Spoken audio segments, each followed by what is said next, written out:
नमस्कार दोस्तों, स्वागत है आपके अपने YouTube channel science for life पर।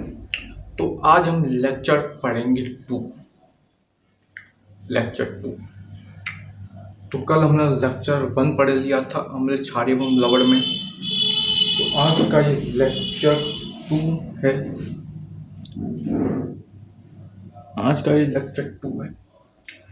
तो चलिए स्टार्ट करते हैं। तो कल हमने पढ़े थे ये पीएच में H2SO4 था 0, ये दे रखा है। ये बताया था मैंने कि 0 से 7 क्या होते हैं, अम्ल होते हैं।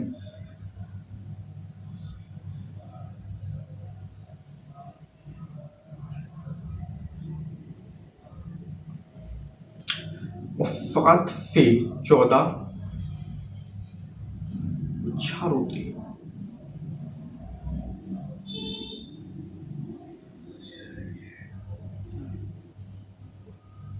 ये अगर किसी का पीएच 7 से ऊपर चला जाए तो क्षार में हो जाएगा, और जिनका पीएच 7 से नीचे रहे वो अम्ल है, और जो 7 है वो ताफीन है।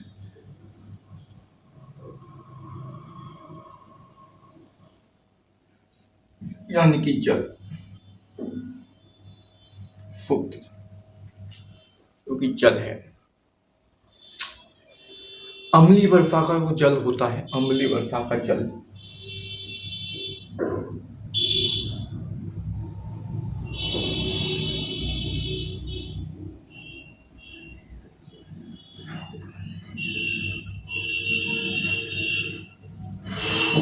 कितने पीएच का होता है?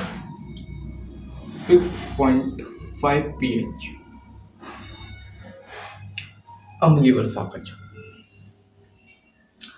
मैं आपकी बात करूंगा, आपके रक्त की, तो आपके रक्त का पीएच कितना होता है?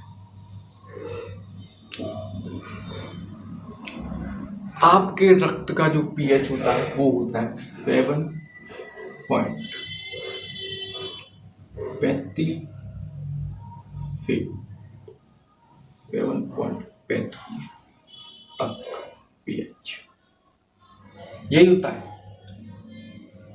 मेरे हिसाब से। तो यही होता है, और आप देख लेना, वैसे तो यही होता है। तो ये अगर मनुष्य के रक्त में या रक्त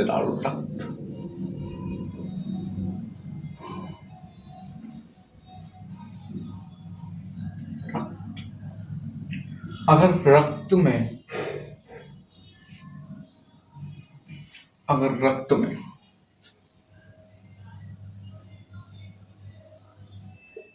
रक्त में 0.2 का परिवर्तन होता है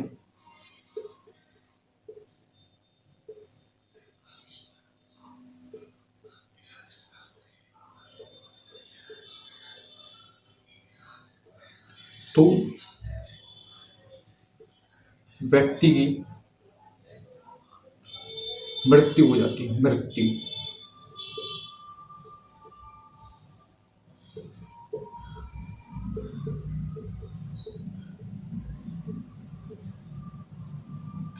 ये कुछ बातें, ये मैंने कुछ बातें लिखी। उदासीनी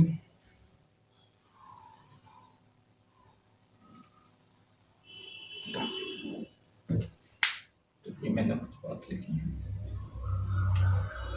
अम्लीय वर्षा का जो जल होता है वो 6.5 पीएच होता है। रक्त का जो पीएच होता है वो 7.35 से 7.45 तक होता है।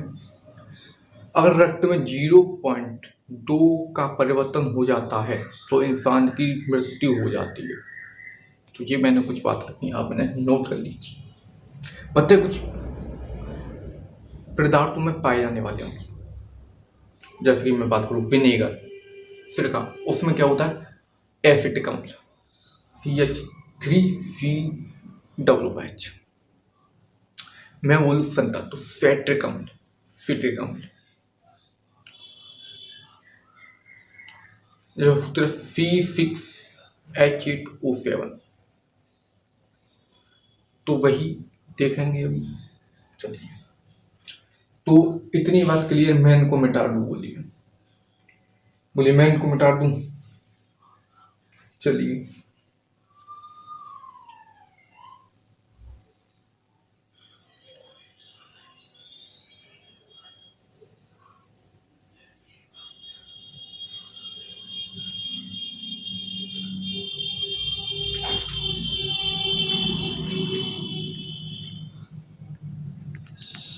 ब्राइटनेस कम हो गई इसकी, एक मिनट। चलिए चलिए, अब ठीक है। तो हेडिंग लगाइए, कुछ प्रजातियों में पाए जाने वाले कुछ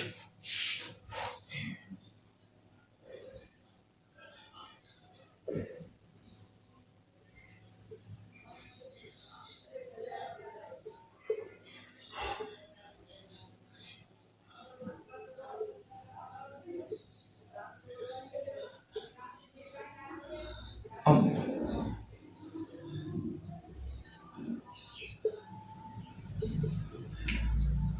जो आप इमलियाँ खाते हो, संतरे खाते हो, इनमें भी अम्ल होता है। इमली में टार्ट्रिक अम्ल, संतरे में सैट्रिक अम्ल। तो भाई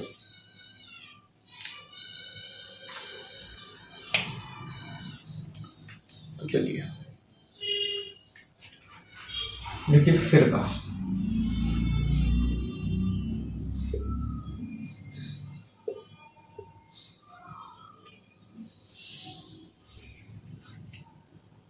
सिरका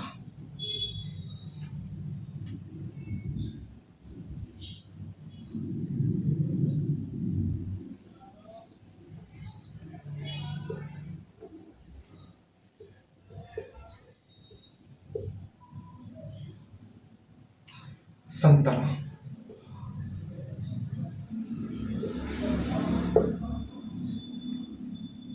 इमली,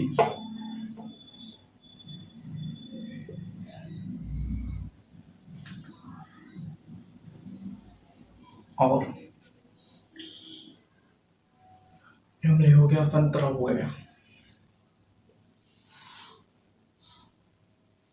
और क्या है आपका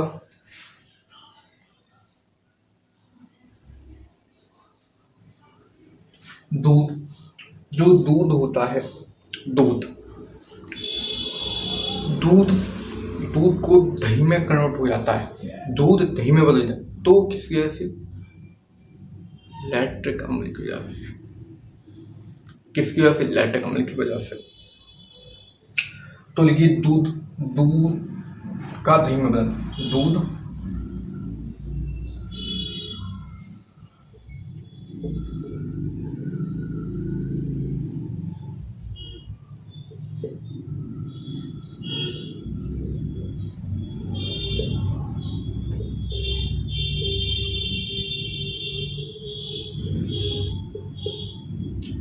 दूध का दही में बदलना।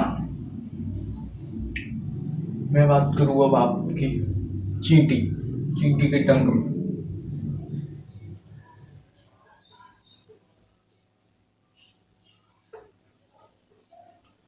चींटी के डंक में क्या पाया जाता है।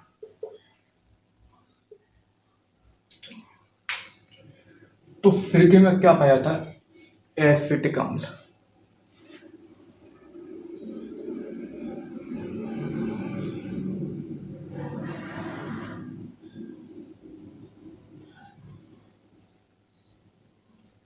संता सिटिक अम्ल,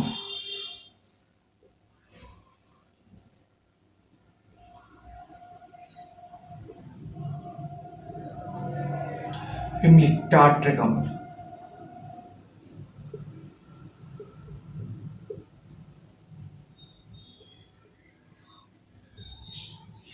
दो का इकट्ठा होना लैक्टिक अम्ल।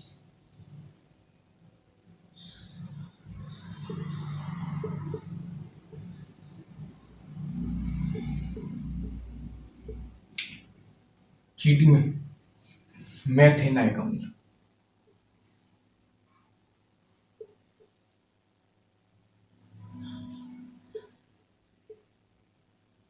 चलिए,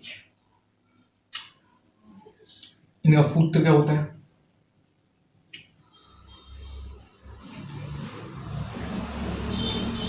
इस पूरे सूत्र का पदार्थ का नाम,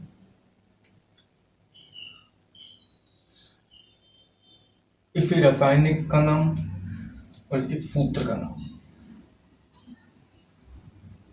मैं यहाँ लिख देता हूँ।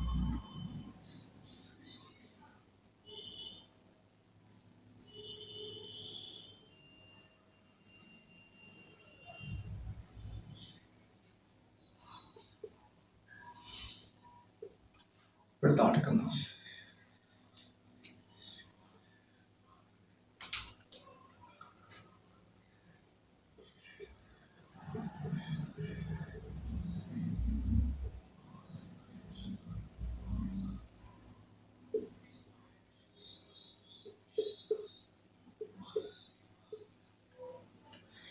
रासायनिक का नाम,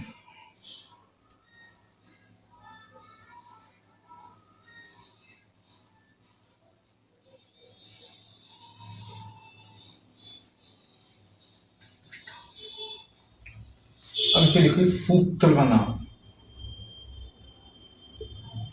लो, पूरा चार्ट बना दिया मैंने। चलिए, तो CH3COOH होता है इसमें। साइट्रिक अम्ल C6H8O7 होता है। टाइट्रिक अम्ल C4H8H7O8 होता है। नहीं, वही H6 होता है।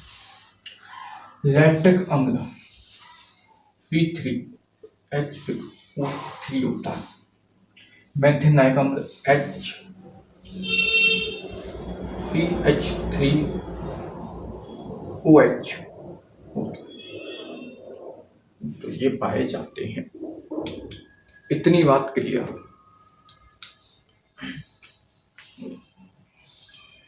दोबारा बता देता हूँ। सिरके में एसिटिक अम्ल पाया जाता CH3COOH। संतरा साइट्रिक अम्ल C6H8O7। इमली टार्टर C4H6O6।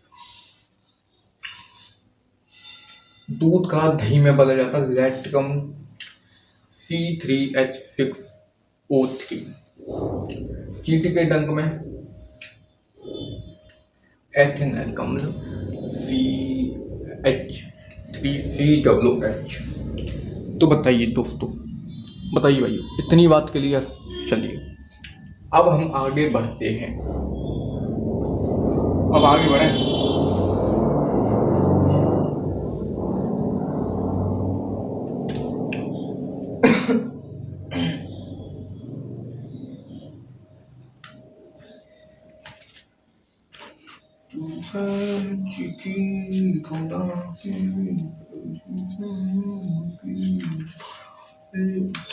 चलिए, अब बात करते हैं हम लवण की।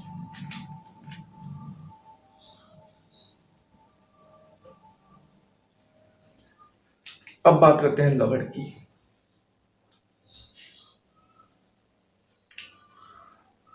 तो चलिए लवण की बात करते हैं अब हम।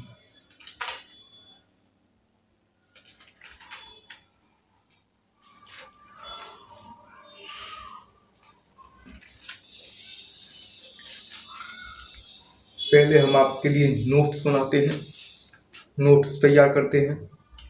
कि क्या क्या टॉपिक्स पढ़ाना है, क्या क्या आसान तरीके से, फिर हम आपको पढ़ाते हैं।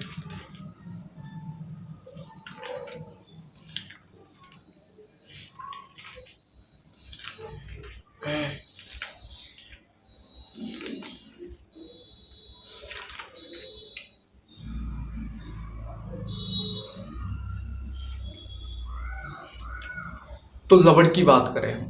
लवड़ आपने सोचा है कि जो साबुन होता है वो क्या होता है? वो क्षार होता है, जिसका सूत्र C12 H35NaOH।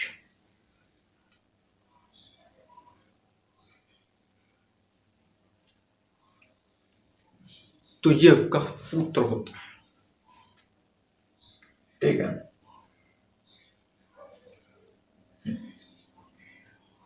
NaOH करो या फिर आप ये कर लो,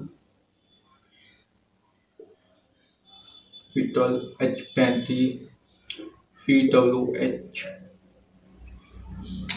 तो ये नहीं हो सकता, ये हो सकता, बताइए क्या ये हो सकता है? नहीं हो सकता। क्यों? क्योंकि ये जो है ये अम्ल है, ठीक है, ये अम्ल है।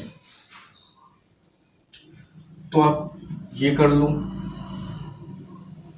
या तो आप ये तो कभी हो नहीं सकता, क्योंकि ये अम्ल जिसमें COOH कंपाउंड आता है तो क्या है? वो अम्ल है। तो क्या है? वो अम्ल है।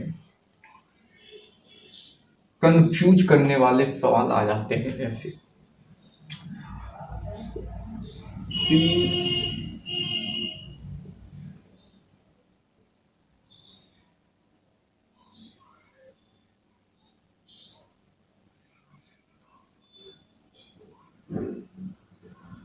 ये हो सकता है, यहाँ पे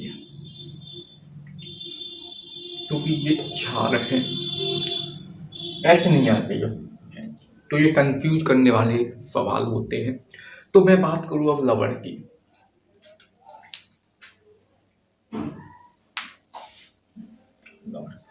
तो इतनी बात क्लियर, बता देता हूं।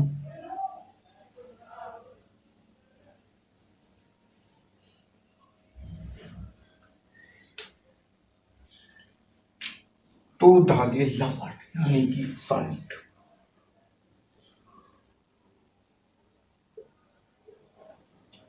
यानी कि SAL,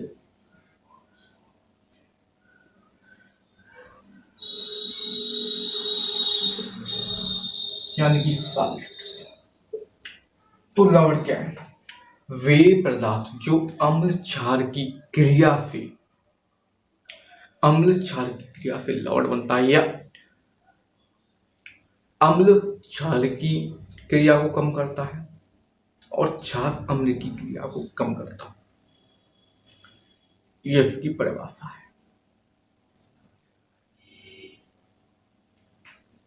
तो देखिए, वे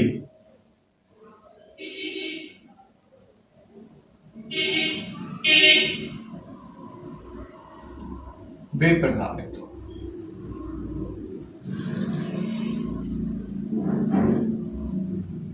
पदार्थ जो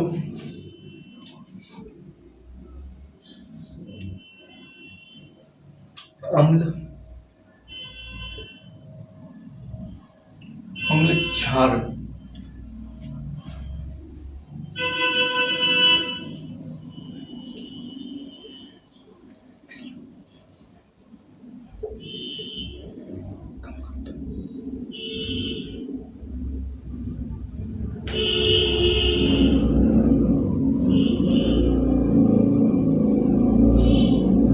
और क्षार अम्ल की क्रिया।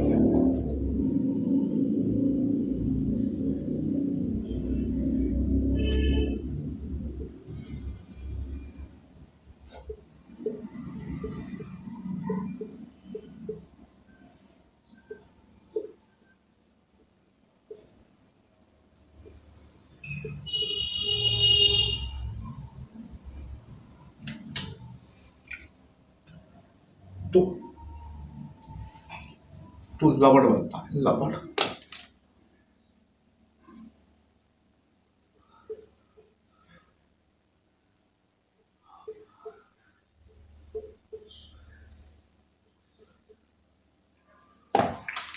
तो ये बातें हैं।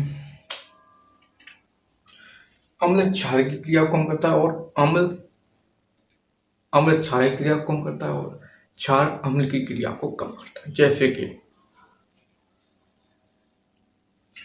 HCl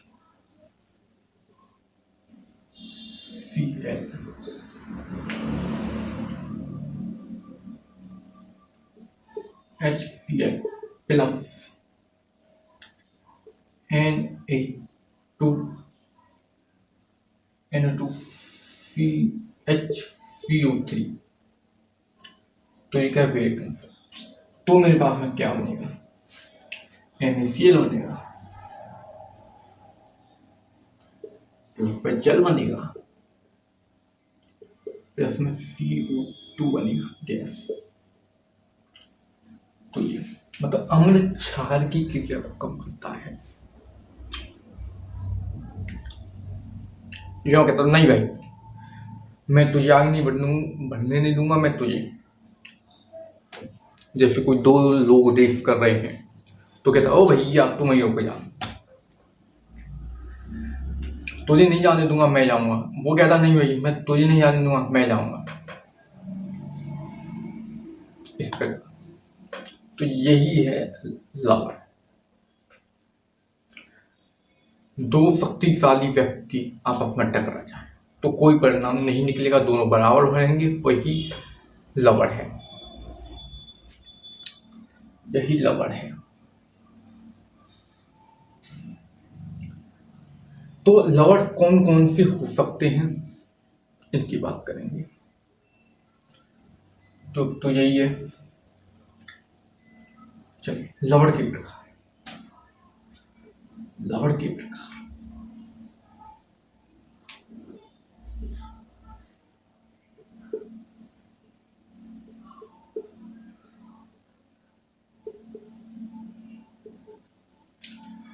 Na2SO4,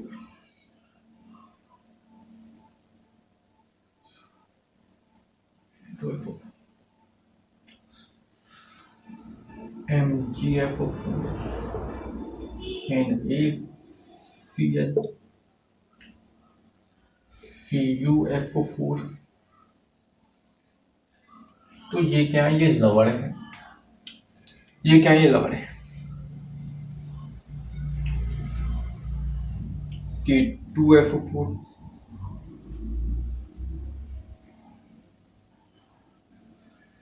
sodium sulphate, magnesium sulphate, sodium chloride, copper sulphate, K2, potassium sulphate, NaNO3 आदि। तो ये क्या है? ये लवण है।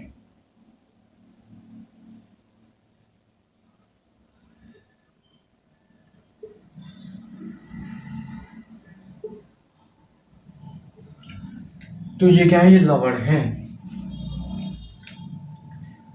तो इतनी बात क्लियर लवण वाली,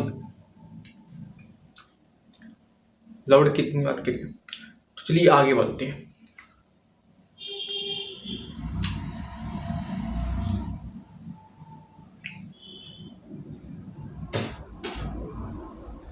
चलिए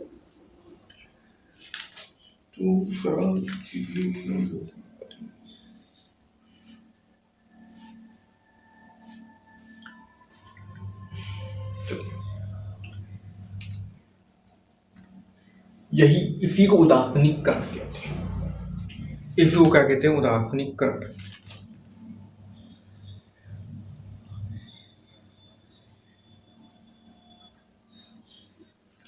लवण की परिभाषा क्या हो जाती है वैसे? लवण की परिभाषा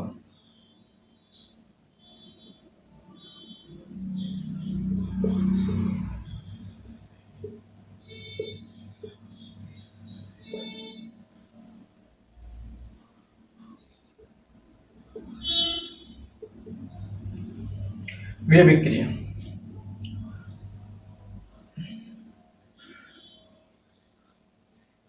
सॉरी अम्ल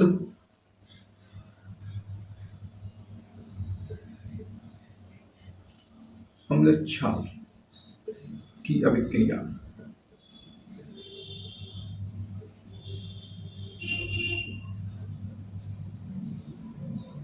को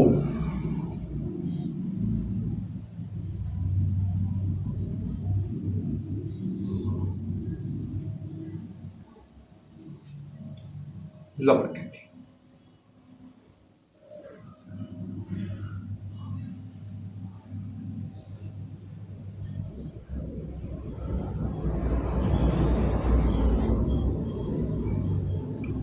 अम्ल क्षार की अभिक्रिया को लवण कहते हैं। ये दिख रहा है, बताइए। नीचे चला गया, चलिए थोड़ा ऊपर कर देता हूँ, वो नीचे चला गया ज़्यादा।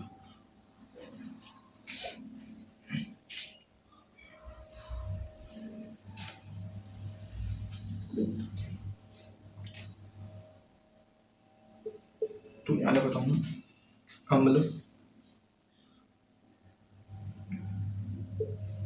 क्षार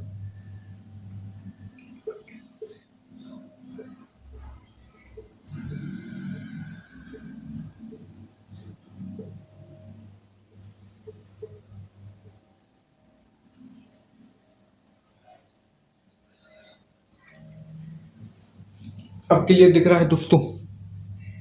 चलिए अब थोड़ा सा क्लियर दिख रहा है। तो अम्ल क्षार की अभिक्रिया को लवण कहते हैं। जैसे कि मैंने ले लिया NaOH प्लस में HCl, तो क्या बनेगा मेरे पास? NaCl बनाएगा प्लस में जल बनेगा। इसकी पूरी प्रोसेस में अभी बताऊंगा कि ये हुआ कैसे। इसकी पूरी प्रोसेस मैं अभी बताऊंगा कि ये हुआ कैसे।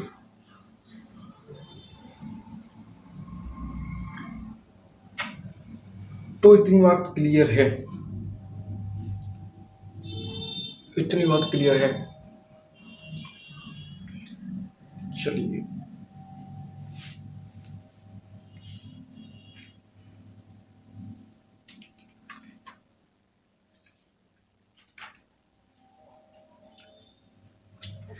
तो मैं बताऊंगा कि ये प्रोसेस हुआ कैसे।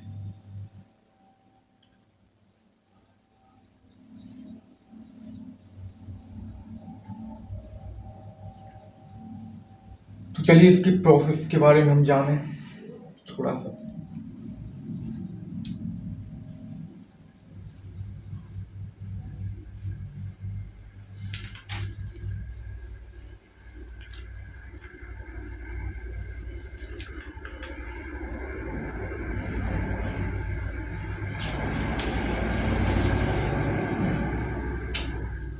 चलिए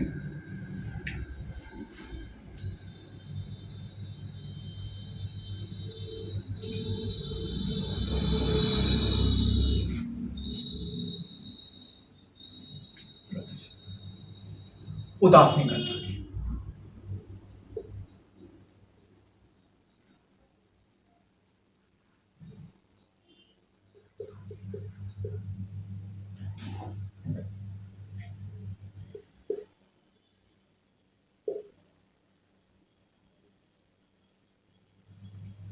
उदासीनीकरण NaCl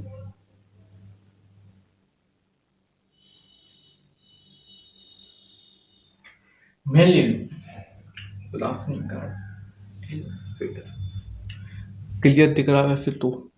चलिए भाई, कभी कभी ये फोन ना बंद हो जाता है, इसीलिए देखना पड़ता है। तो चलिए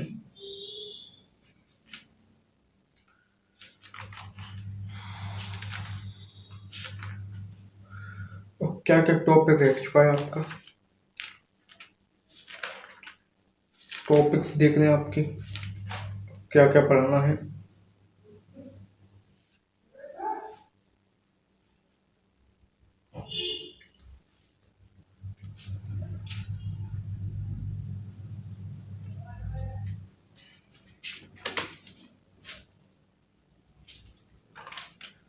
अभी तो टॉपिक है, चलो कोई नहीं, लेक्चर 3 में कंप्लीट करा देंगे इस चैप्टर को। लेक्चर 3 में ज़्यादा बड़ा टॉपिक नहीं है वो, पर लेक्चर 3 या अभी देखते हैं, अभी कराते हैं, ठीक है, अभी करा देंगे। चलिए,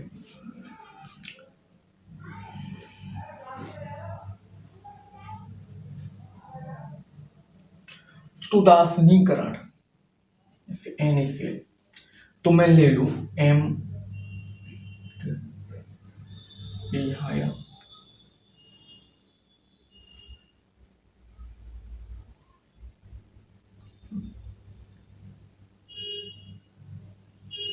NaCl, तो MOH प्लस में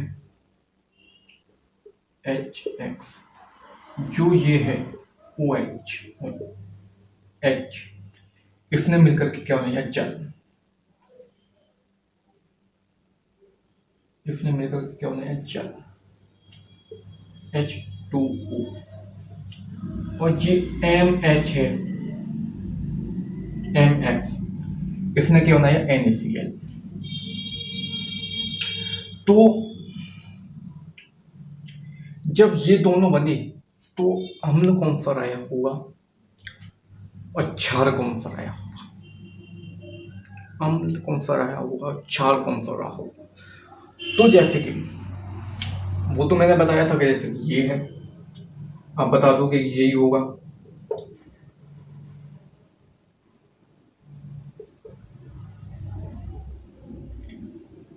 ये हुआ, तो हाँ एग्जैक्टली यही है, यही। लेकिन हम उदासीनीकरण की पूरी प्रोसेस जानेंगे, उदासीनीकरण की पूरी प्रोसेस जानेंगे। जैसे कि अब मैं बता दूं, ये है Na, तो मैंने अणुओं में विभाजित करूंगा, किसमें विभाजित करूंगा,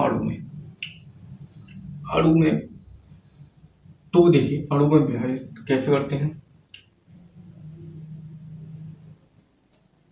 Na प्लस आ जाएगा, Cl में परमाणु आ जाएगा चार्ज, इसको मैंने बताया था। Na 11 इलेक्ट्रॉन्स होते हैं, 2,1,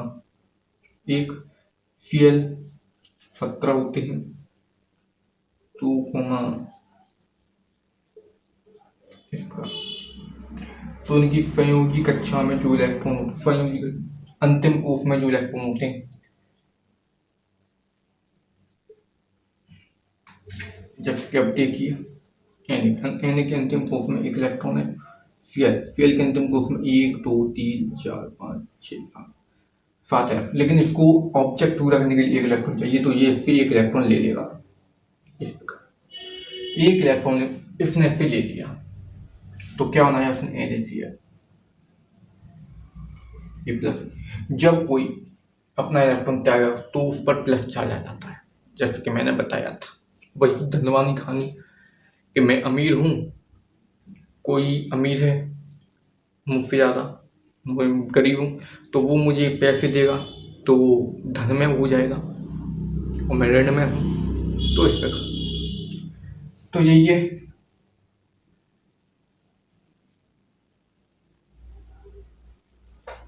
चलिए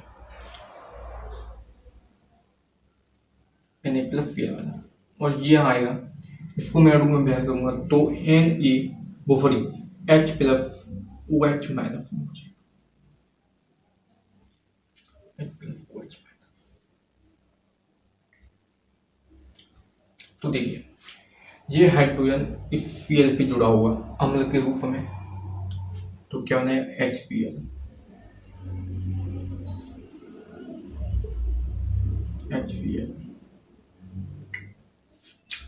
ये OH इससे जुड़ा होगा क्षार के रूप में NaOH,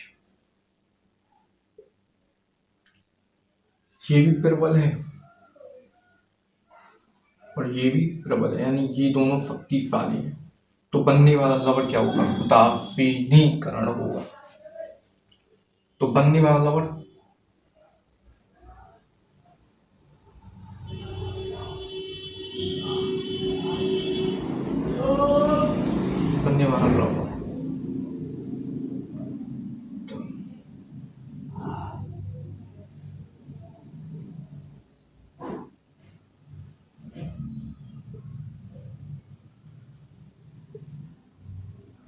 तो बनने वाला जो लवण है वो उदासीन होगा। मैं ये थोड़ा सा छोटा करके यहाँ लिख देता हूँ, HCl।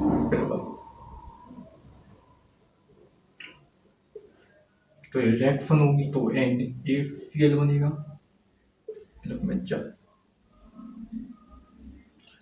तो इस प्रकार ये प्रोसेस होती है। और देखिए, अगर कोई प्रबल अम्ल है, प्रबल अम्ल है,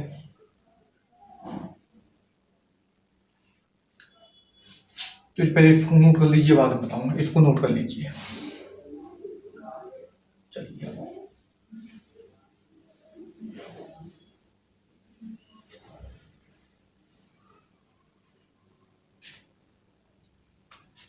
देखिए, प्रबल अम्ल है प्लस प्रबल क्षार, तो बनने वाला लवण क्या हुआ? वो दुर्बल उदासीन लवण हुआ।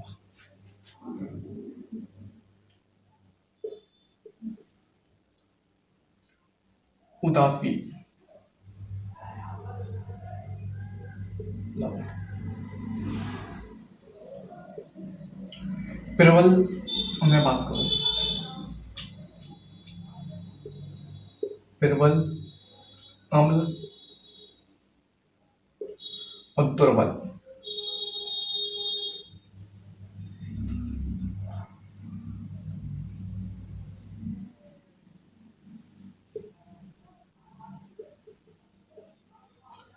दुर्बल क्षार की तो बनने वाला क्या हुआ? वो प्रबल अम्ल बनेगा, प्रबल अम्ल। उदास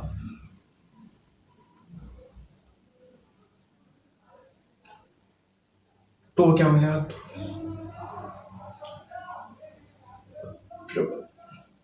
उदासीन उदासीन अम्ल बनेगा। अगर मैं ले लूं प्रबल क्षार प्लस में दुर्बल अम्ल, तो बनने वाला लवण क्या बनेगा? वो बनेगा उदासीन लवण, उदासीन क्षार, उदासीन क्षार।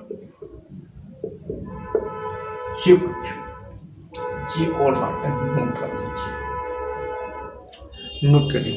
वीडियो को लाइक कर दीजिए, सेशन को शेयर कर दीजिए और चैनल को सब्सक्राइब कर लीजिए। ठीक है, चलिए आगे बढ़ते हैं। आप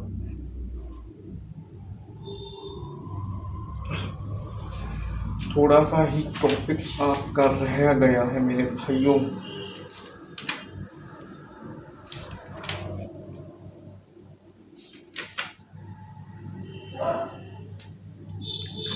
क्षार और क्षारक क्या होता है, ये थोड़ा समझिए। क्षार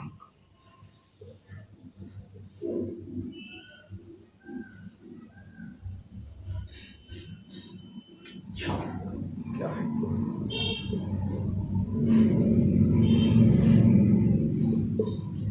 तो क्षारक वे पदार्थ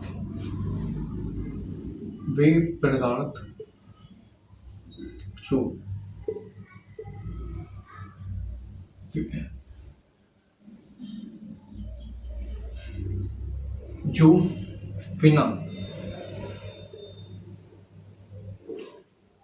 बिना अभिक्रिया के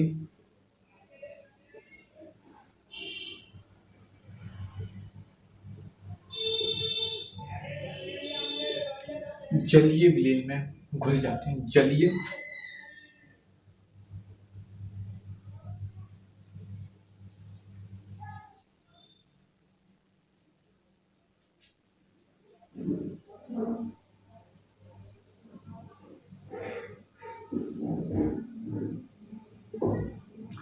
क्षारक कहते हैं।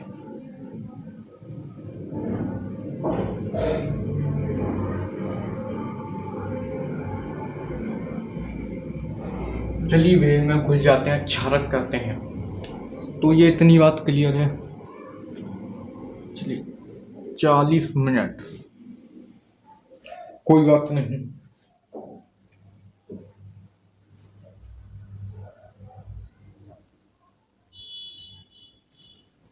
चलिए आगे बढ़ते हैं अब हम अपने नेक्स्ट टॉपिक की ओर।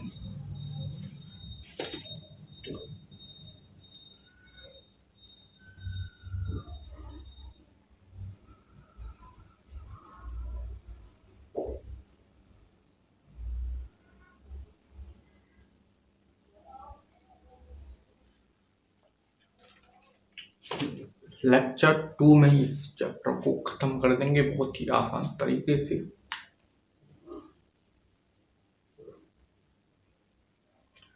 चलिए क्या टॉपिक का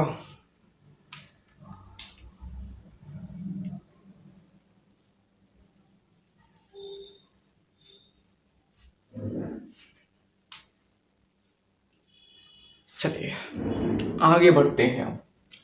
इसको नोट कर लीजिए, इसको नोट कर लीजिए अब।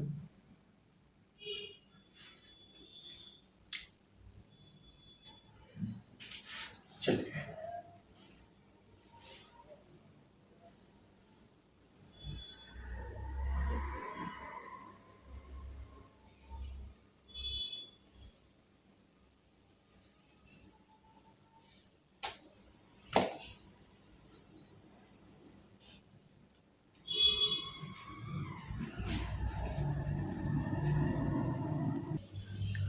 चलिए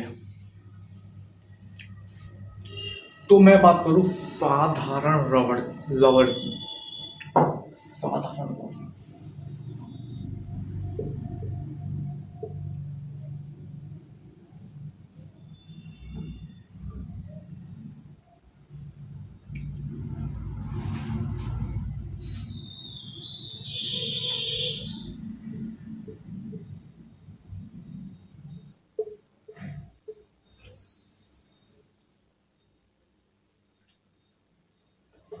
इस टॉपिक को कराया नहीं कराया।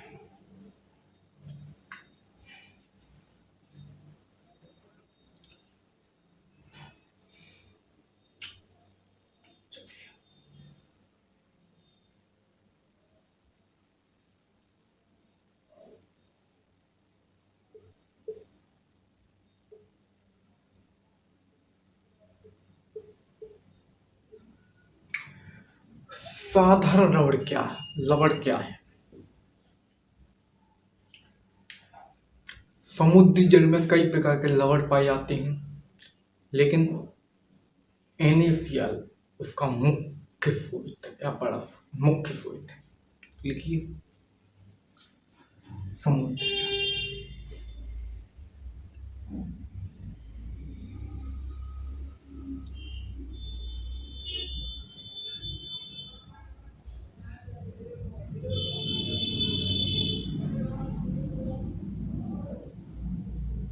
चलिए चला गया समुद्री।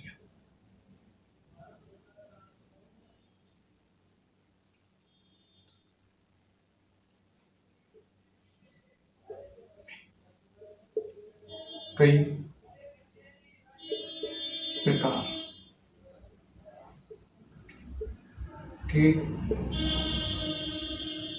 लवड़ पाए जाते हैं,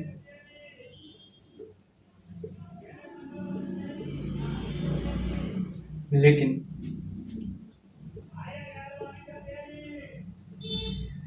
NaCl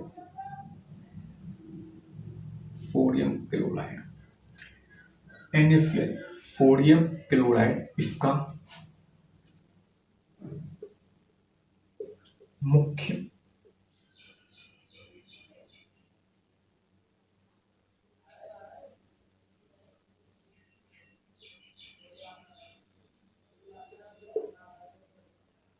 स्रोत है।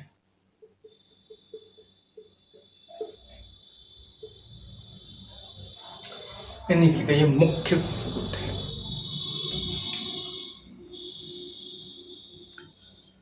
चलिए अब आगे बढ़ते हैं। अब आपका टॉपिक अब आपका टॉपिक समापन की तरफ है, यानी कि खत्म होने वाला है बस। लेकिन जो जो एग्जाम में पूछे जाने वाली चीजें अब मैं बताने वाला हूँ,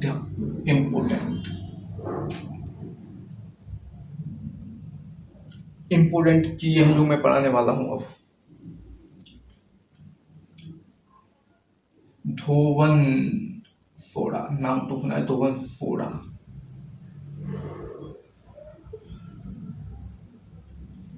धोवन सोडा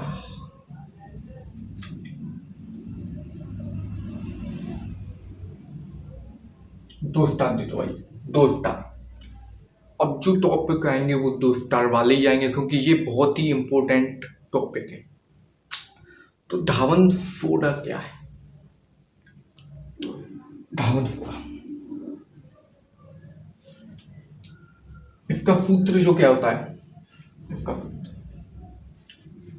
धावन सोडा धावन सोडा बेकिंग सोडा को गर्म करके प्राप्त होता है। पहले आप बेकिंग सोडा डाल दीजिए, पहले आप बेकिंग सोडा, क्योंकि पूरी प्रोसेस में मैं आपको baking soda,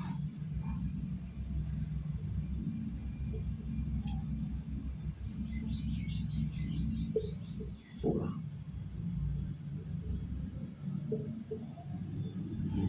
baking soda NaHCO3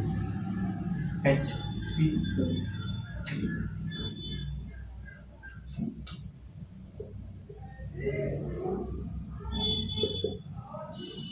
उपयोग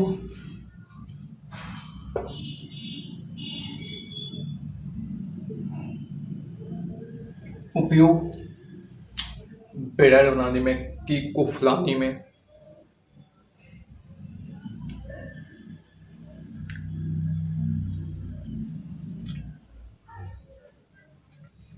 चलिए ब्रेड,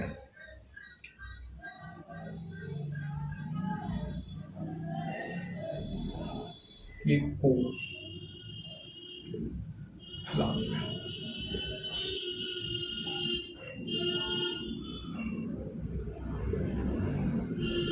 केक को फुलाने में, ब्रेड केक को फुलाने में,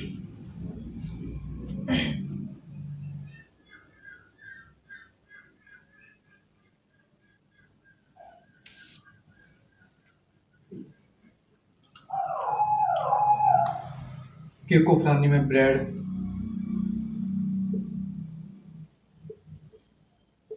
को फुलाने में,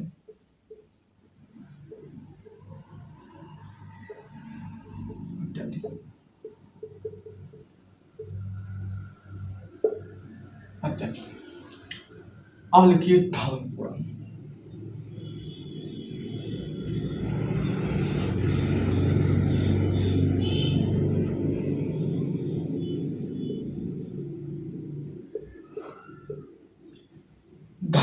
धावन सोडा क्या है?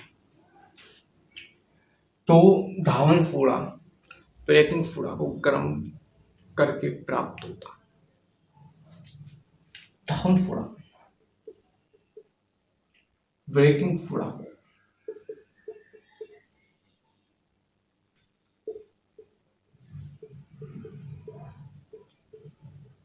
को गर्म करके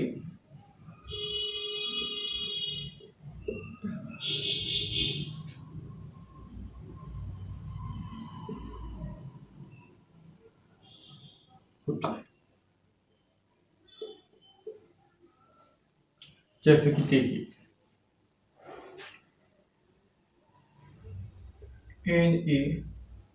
NaHCO3 को मैं गर्म कर दूंगा,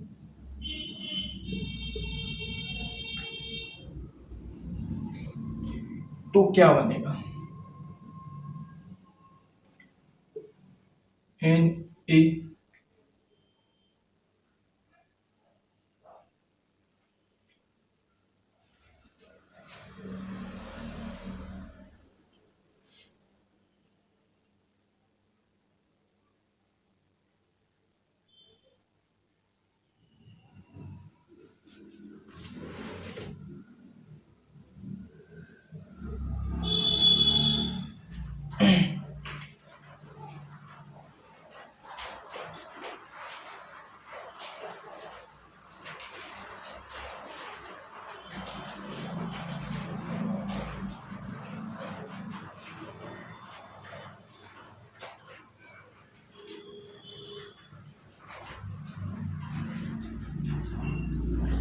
तो ये बेकिंग सोडा को गर्म करके प्राप्त होता है।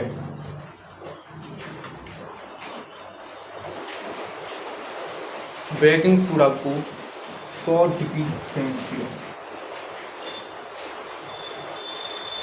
पर गर्म किया जाता है, तब बनता है हमारे पास में, तब बनता है Na2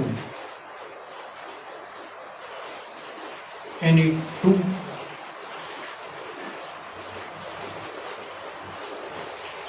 CO3 प्लस में जल बनेगा,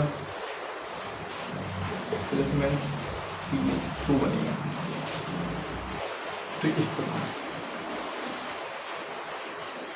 तो इसका सूत्र क्या हो जाता है?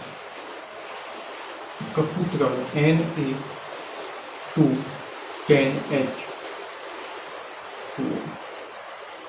Sorry Na2PO3 10H2।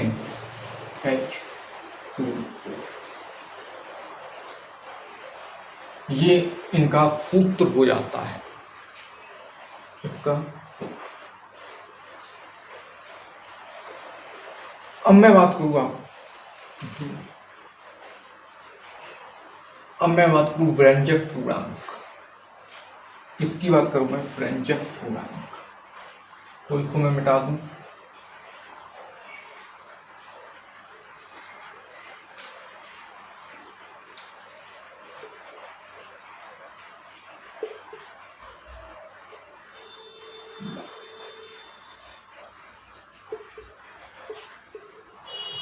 तो व्यंजक पूर्णांक क्या है? जैसे CaPO3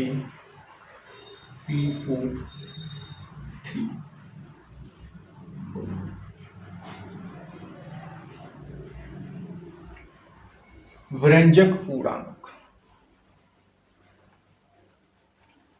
CaCl2, तो ये व्यंजक पूर्णांक। व्यंजक पूर्णांक CaPO CaCl, तो यह व्यंजक पूर्णांक।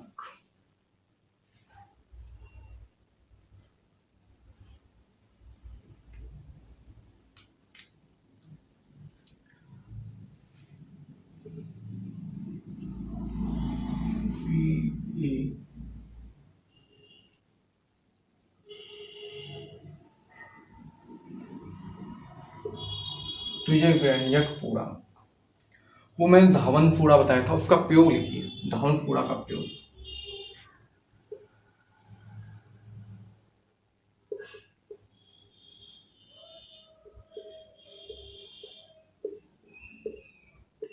प्रयोग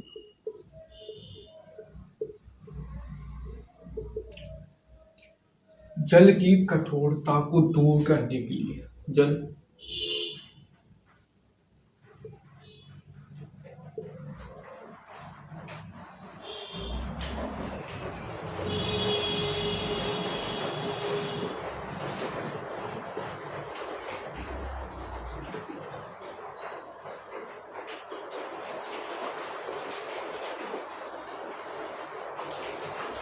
जल की कठोरता को दूर करने के लिए इसका प्रयोग किया है।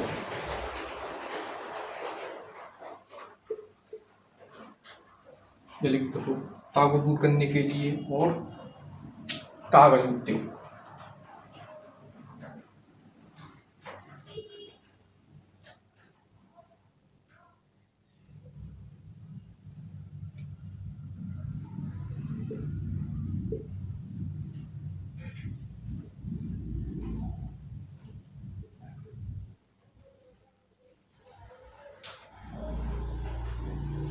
उद्योग में किया जाता है। अब मैं बात करूं व्यंजक पूर्णांक, तो इसका उपयोग कहाँ किया जाता है? कपड़ा उद्योग में।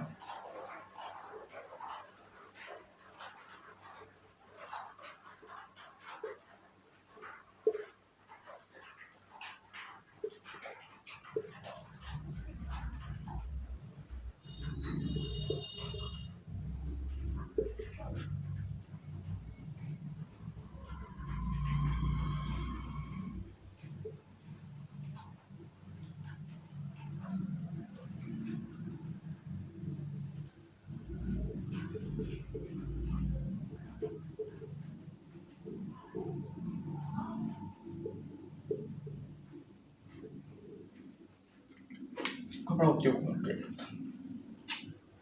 नेक्स्ट है आपका प्लास्टर ऑफ पेरिस।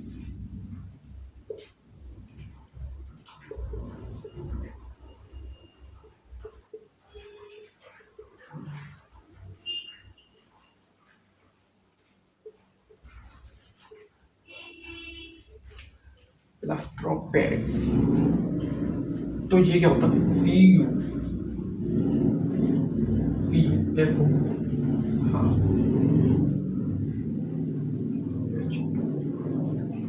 तो ये होता है।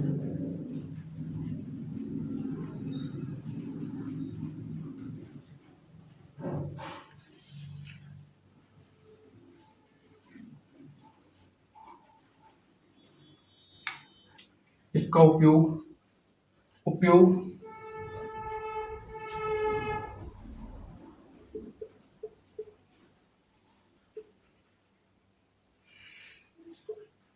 हड्डी टूटने के प्लास्टर में, इसका उपयोग हड्डी टूटने के प्लास्टर में किया जाता है। और पीओपी के रूप में,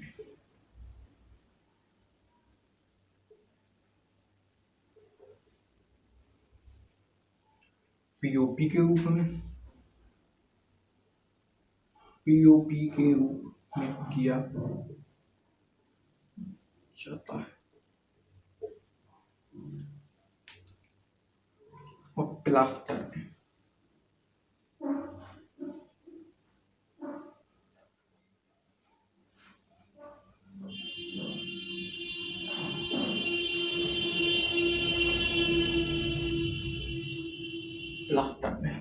इसका उपयोग किया जाता है।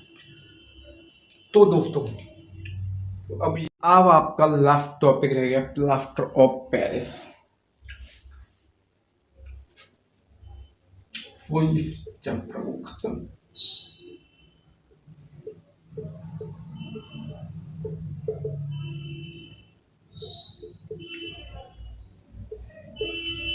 तो ये क्या है? CuFO4 H2। ये क्या होता है? ये पीओपी। इसका उपयोग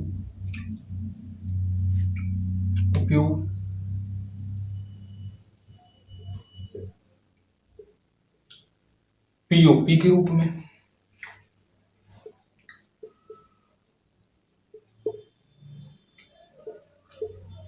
और प्लास्टर के रूप में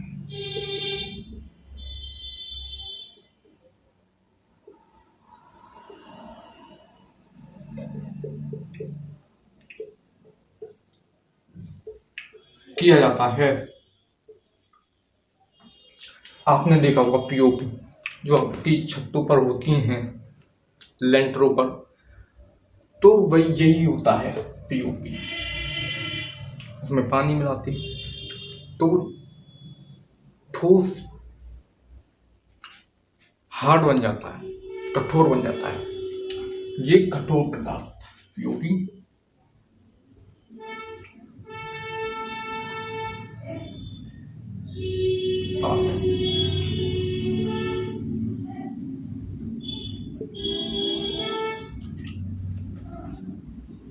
तो आज का ये चैप्टर यहीं खत्म हुआ। पूरा चैप्टर ने करा दिया लेसन 2 में। कल करेंगे पार्ट 3 जो है धातु और अधातु में, लेक्चर 1 पढ़ेंगे। तो आज का ये पूरा कंप्लीट। चलिए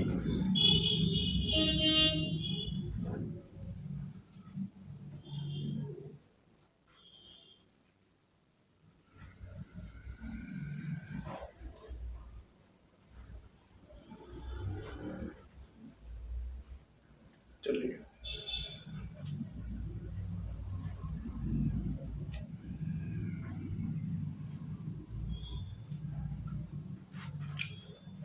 तो मिलते हैं कल चैप्टर 3 में। तब तक के लिए नमस्कार, धन्यवाद। और हाँ, वीडियो को लाइक कर दीजिए और चैनल को आप सब्सक्राइब करें। आप लोग चैनल को सब्सक्राइब नहीं करते। तो मिलते हैं कल। धातु और अधातु में चैप्टर 3 कल करेंगे। पार्ट 3 जो है धातु और अधातु।